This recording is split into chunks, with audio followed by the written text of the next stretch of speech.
Hi, I want to make a video on the subject of attacking the addiction. Um, yeah, this idea of attacking the addiction. Um, sure I mentioned this in a previous video. So attacking the addiction is attacking the addiction and not the things that we're addicted to. Sort of like not attacking little itty bitty things in life. It's about attacking the fact that you're addicted to begin with. It's like, while I'm here, I want it again, it's about attacking the chase game.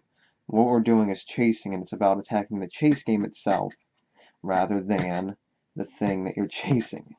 Obviously, the thing that you're chasing can be more frivolous or more useless based on the weight of the function. Now, obviously, this means more than this. We have to make the weight options based on only a reasonable expectation of what we can understand to happen, based on cause and effect or interaction. This has more weight than this, and we can understand that. But generally speaking, it's the addiction that matters, and that's the only thing we're doing is chasing, and since that's the only function that exists, we have to attack the function of the addiction more than we attack the things that we're addicted to. And obviously, the things that we're addicted to mean something on a personal or interpersonal level, but to a certain extent, they don't mean much of anything. It's the addiction that matters, and those things wouldn't matter much if there weren't addiction. The addiction is the only way function that sentient life can exist in reality is addiction, is a chase game, is finding something, getting it, satisfying it, and if there was no addiction, you'd just be there and there'd be nothing else. There'd be nothing else to satisfy. You have to have something driving you. There has to be a driving force, a pulling force, a pushing force that's driving you to accomplish something else.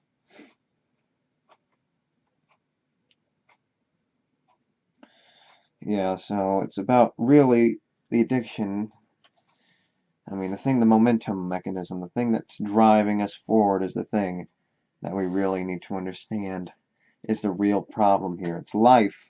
And you can talk about the smaller things in life into a general circumstance, a contrived circumstance. I use that word a lot now. So yeah, a circumstance where you can say, in this circumstance, smoking cigarettes or drinking alcohol or whatever it is, whatever vice or whatever it may be, guilty pleasure you have, to use it as an example. You can use those specific circumstances and saying, this addiction is silly, it's pointless, it's stupid, and I need to attack this addiction specifically. And just because I say you shouldn't attack the addiction specifically doesn't mean that you shouldn't attack the addiction. Obviously, it's about getting rid of as many addictions as possible. But there's still going to be a driving force of addiction that's driving you as long as you're a sentient being. Because without that addiction, you're not going to have anything that's pushing you forward to do anything. You'd essentially be dead, because as long as you're living, solving problems is going to be your addiction. Satisfying yourself is going to be the addiction. And even if you're not, say, being overt about it, you're not being a hedonist, doesn't mean that you're still not satisfying something that's missing. So like I mentioned, surprises. You get on a roller coaster or whatever it may be, and you were never yearning to get on a roller coaster, but there was some emptiness on you. If this roller coaster ride was so satisfying, it was obvious that you weren't really satisfied to begin with before you got on the roller coaster. Now that you got on the roller coaster, you're more satisfied. And you can be more satisfied, you can be surprised and find some other satisfaction. What's the addiction that's driving you towards having that satisfaction? And once you've satisfied it, it doesn't mean anything beyond trying to satisfy it again. It's about the end satisfaction, like I mentioned before, more than the satisfaction that you experience from that thing. Obviously, they're kind of synonymous because usually the more satisfying it is, the more likely you're going to be satisfied for longer. And they're almost synonymous, but generally speaking, it's not always the case. Um, you're satisfied. It's about how long you're content, how the state of mind, not only the state of mind, it's the fact that you're satisfied, not what caused it. As long as you're satisfied, it doesn't mean much of anything. It's the fact that you're getting satisfied. It doesn't matter what satisfied you or how good the satisfaction was. But then again, the goodness of the satisfaction, obviously relies on the fact that you're being more satisfied at that point. So the insatisfaction is more usually based on how satisfying it was to satisfy it. But that's only based because you're on a bigger negative. So in the end, if you're on a bigger negative and you're getting to the same place and you can have gotten to it from a smaller negative, the satisfaction doesn't mean anything. How satisfying it doesn't mean anything because you're just you start from a -6 or a -40 and you get to a -2. What was satisfying you doesn't mean anything, or how satisfying it was doesn't mean anything. Because you got to the 2 regardless, and you might as well have gone from the 4 to the 2 as opposed to the -6 to the 2, as opposed to the -4 to the 2. You shouldn't have gone to the -4 to the 2, the -2 to instead of the -6 to the 2, because you ended up in the same place. And it's about minimizing that discrepancy. And I think even more than how satisfied you are is the thing that satisfies you means even less than how satisfied you are, because since satisfying yourself is about escaping a negative to get closer to a zero, what satisfies you is completely frivolous, it can be changed, it's completely superficial. It means very little in the end. It's about the satisfaction. It's about the satisfaction in and of itself that means something. And it's a matter of how much you can satisfy. And that means something to a certain extent, because the satisfaction wouldn't mean anything unless it was satisfying something to a certain extent. But it's the satisfaction in and of itself, without the amount or what it's causing it, that means something. You're getting satisfied, you're satisfying a negative, and it's about the satisfaction. That's, I think, the best word to describe a situation. Contentness in the end. How content you are in the end. The satisfaction that leads to whatever state of contentment you are in. So it's the contentment that you're in based on whatever satisfaction, regardless of how satisfying it is, that means something. So how satisfying it is only means something depending on if you assign, say, a value number to where your relative position of satisfaction beforehand and afterwards, say in two different circumstances, say in a closed experiment. So you start off in -6, like I said, to a -2, and a -4 to a -2. Then how much you were getting satisfied doesn't mean anything once you were both at the -2, except the fact that you were start off at a lower number to begin with. So, I mean, that means not much in anything. And before, it's about being content in the fact that you're satisfied. The fact that you got to -2 means something, and the fact that you satisfied yourself, it took satisfaction to get to the -2, that means something. It doesn't matter how much is much, but I'd say the contentment, the satisfaction are the two most important things, and the amount of satisfaction is probably the third most important thing. And if I have to put, assign it to 4 different things, the contentment in the end is the thing that matters the most. But since your contentment's only lasts so long, it's the satisfaction. That means I'd say is probably the second most important thing. Then the amount of satisfaction is the third most important thing, and what causes your satisfaction, if anything, put it last. It doesn't mean much of anything in the end. But if you want to put it on the list, to be last on the list, to be fourth on the list. So it's the things that are the contentment, the satisfaction, and then that's in and of itself, innately, whatever. Then it's the amount of satisfaction, the relative position of satisfaction from where you started to where you ended, and then there's the thing that caused it, which is superficial in the end. But since it's the thing that caused it, it still has some relevance in the circumstance and the experiment and understanding exactly how addiction and satisfaction works. And that's all we're doing, is chasing our own butts, chasing our own tails around, trying to satisfy over and over again. I mean, I've mentioned this before, just think about it. You eat, you're hungry, you eat, you're eating, okay, it's eating, you're satisfying something, but that's all you're doing, is satisfying a hunger that didn't need to exist to begin with. You're satisfying a hunger. Just think about it, okay? You're not stupid, I know that. I think you at least understand it to a certain extent, at least intellectually. If not, I know you're not completely in denial. I mean, if anything, you're in denial more than anything. I think you can understand this. It's easy. You eat. You're not that stupid. You eat. You're eating something. Okay, you're eating something. You're jerking off or whatever you're doing to satisfy your sexual desires. You're having sex or whatever it is. Okay, it's satisfying. You're in the moment. You're in the process. You satisfy it. You satisfied it. Okay, you're content.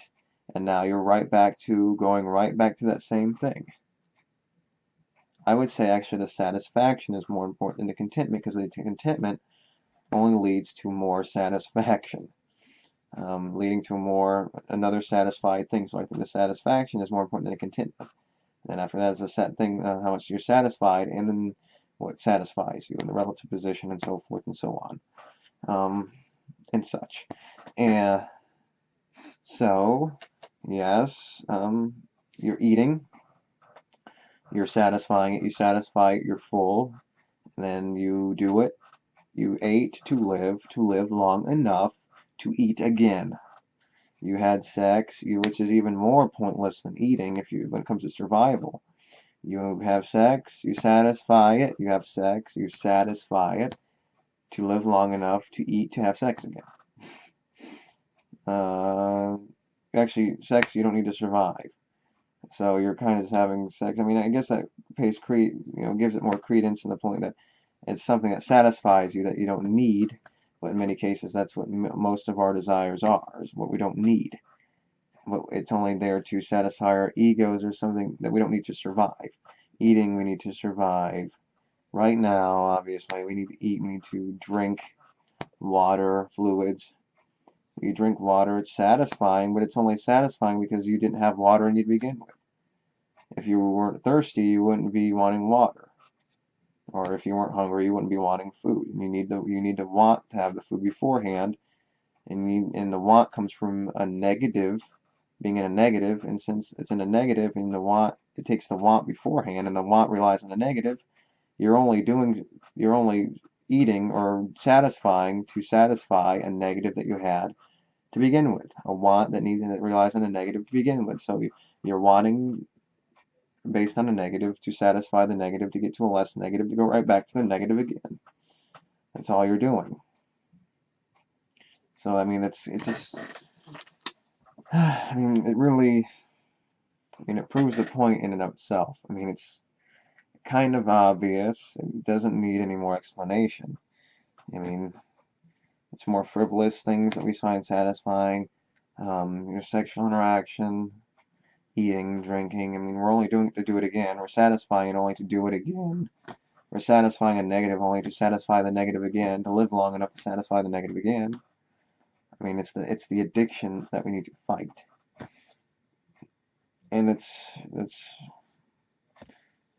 I mean, in an enclosed environment, only there to satisfy your food. You're living you're living on the top of a mountain. You're staring at the sky. You're staring at the ground. Okay, a tornado just ripped apart your trees in the forest around your house and around the mountain. Okay, okay, that changed overnight. Okay, well, in an enclosed boundary, so change with the fact that you're also living with the futility, not only of the fact that the environment's so easily changeable, it's an enclosed boundary, you can only do so much to interact with the boundary, it's so changeable, and that's the point. Not only that, you're living with that, the changeable nature of your satisfaction, the fact that you're always constantly satisfying based on a want, based on a negative, and that negative is the only thing that you're satisfying. Because you wouldn't be satisfying anything unless it was a negative. You wouldn't be doing anything unless it was a negative because you needed to satisfy you because to get the satisfaction or the positive relies on the fact that you had a negative to satisfy the positive to begin with. And the positive still exists, like I've mentioned before, but it exists because of the negative. It exists because a negative exists to begin with, and that's why, satisfaction describes it, but you don't need the word satisfaction to describe it. You just need, I'm feeling good now because I'm content and I can't wait to eat again. And then that just proves in and of itself, describing it more specifically like that, more exactly. I mean, I'm satisfied. I mean, that's all you can say. I'm happy. I'm happy. And then you're happy for so long. You're satisfied for so long. I'm happy here. Yes, you're happy because you're not feeling like crap. You're happy because you've satisfied something that you didn't know you had to be satisfied. You got on the roller coaster and you're happy, happy, happy, but it's only happy because you satisfied some lack of excitement you had beforehand, something that was missing beforehand. Same thing with eating or satisfying any number of things that we satisfy. It's relying on the negative that we have to begin with. Like I mentioned when I was using the analogy or whatever it was, metaphor, with the mountaintop and things. You're staring at the white sky, cloudy day. Okay, you're eating, constantly changing, all of a sudden a tornado hits. I mean, I guess it's good imagery, and then all of a sudden your environment changes. It changed so easily. What you used to know is all of a sudden gone. You can see how it changes so easily. It tore down a wall in your house, how that changed something that you knew so well. You had the pictures, image that was created so hard in your mind, that was so ingrained in your mind, all of a sudden disappears, and the lighting, everything's changed about the environment just because of that one little simple change. Your perception changes, not only because of the experience, but because of how things have changed because of that experience. And that can change your perception. Not only does your perception change, the environment changes, your interaction changes, the fact that you're only satisfying negatives, and a constantly frivolously changing environment that's so easily malleable and changeable. The fact that you're just satisfying negatives in a constantly malleable environment means it just doesn't do anything, and you're just doing it redundantly over and over again. It gets old, the redundance, The fact that you recognize it's constantly changing, the things that you love are gone, the things that you're used to, the things that you're attached to constantly changing. The change is what we need to have some kind of meaning in life, or whatever it is. We need to have some kind of change, some kind of movement, some kind of mystery to make it keep going on, but there's no mystery. Once you, the mystery's to be solved, and there's no mystery anyway. And even if there was a big mystery, what then? There's going to have to be a mystery beyond the mystery. It's either solve the mystery, not solve the mystery, solve the mystery. If you solve the mystery, what, you're going to be looking for another mystery? Then what's the point in solving that mystery? If it's just going to lead to another mystery. So either you solve the mystery or you don't solve the mystery.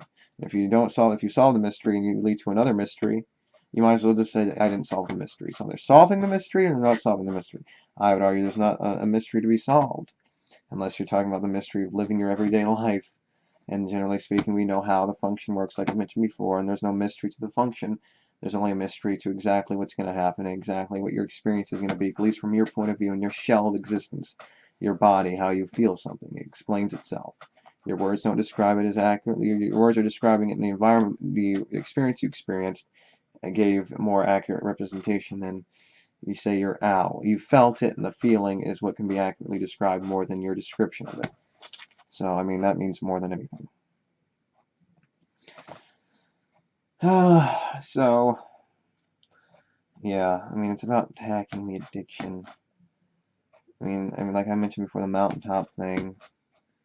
It's a good imagery. You're just staring. There's nothing below. There's only things below you. You're on the top.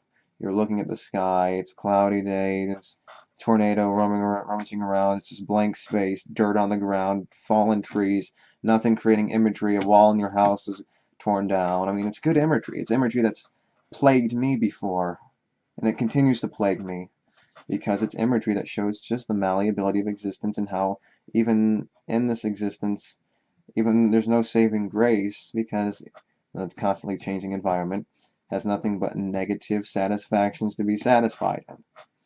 And I think that's a good way of describing it. It's a good mixture of perceptual understanding, at least describing it as best as I can. Obviously, the perception comes in and of itself. Description can't necessarily make you understand it or perceive it. You can understand it intellectually and get the imagery in your head, but you're not necessarily going to understand it at least the exact same way or to the same extent as I do. But at least it gives you an idea of where I'm coming from, at least an idea, and that's where words, the power of words come through, is getting a mutual understanding as best as we can, to describing reality as best as we can, even though it's not going to be exact. But the words and the interaction of this interaction exists in and of itself in the interaction, and that's the reality explaining itself, and the distinction between words and the descriptions and the things that are actually happening. So sorry if that was incoherent. I just want to make as many points as I can as poignantly as possible. So thank you, and if I have anything else to mention on the subject, even if it was a little disjointed, I'll be sure to make it another video, mention another video. So thank you, and until next time.